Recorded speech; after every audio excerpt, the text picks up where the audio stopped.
Body transformation ಮೂಲಕ ಎಲ್ಲರ ಹುಬ್ಬೇರಿಸಿದ್ದ ನಟಿ ಜ್ಯೋತಿ ರೈಗೆ ಅಶ್ಲೀಲ ವಿಡಿಯೋಗಳ ಆಘಾತ ಎದುರಾಗಿದೆ. ಪ್ರಜ್ವಲ್ ರೇವಣ್ಣ ಅಶ್ಲೀಲ ವಿಡಿಯೋ ಪ್ರಕರಣದ ನಡುವೆಯೇ ಜ್ಯೋತಿ ರೈ ಅವರದ್ದು ಎನ್ನಲಾದ ವಿಡಿಯೋಗಳು ವೈರಲ್ ಆಗಿದ್ದು ಹಲ್ಚಲ್ ಎಬ್ಬಿಸಿದೆ. ಇದೀಗ ಈ ಹಸಿಬಿಸಿ ವಿಡಿಯೋದಿಂದಾಗಿ ನಟಿ ಠಾಣೆ ಮೆಟ್ಟಿಲೇರಿದ್ದಾರೆ.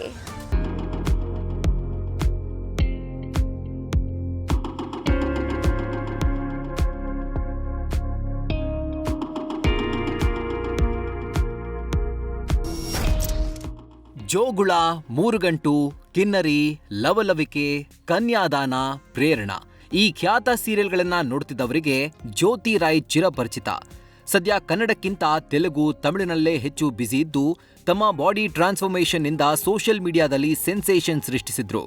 ಆದ್ರೀಗ ಜ್ಯೋತಿ ರೈ ಅವರದ್ದು ಎನ್ನಲಾದ ಅಶ್ಲೀಲ ವಿಡಿಯೋಗಳು ವೈರಲ್ ಆಗಿದ್ದು ಸಾಕಷ್ಟು ಚರ್ಚೆಗೆ ಕಾರಣವಾಗಿದೆ.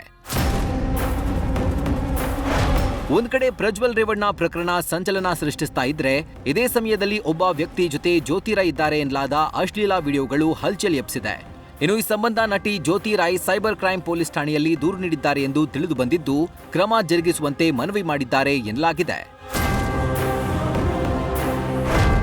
ಹಾಗಾದ್ರೆ ಜ್ಯೋತಿ ರೈ ನೀಡಿರುವ ದೂರಿನಲ್ಲಿ ಏನೆಲ್ಲ ಅಂಶಗಳಿವೆ ಅಂತ ನೋಡೋದಾದ್ರೆ, ನಾನು ಇಂಟರ್ನೆಟ್ ಮತ್ತು ಸಾಮಾಜಿಕ ಜಾಲತಾಣಗಳನ್ನು ನಿತ್ಯ ಬಳಕೆ ಮಾಡ್ತೇನೆ.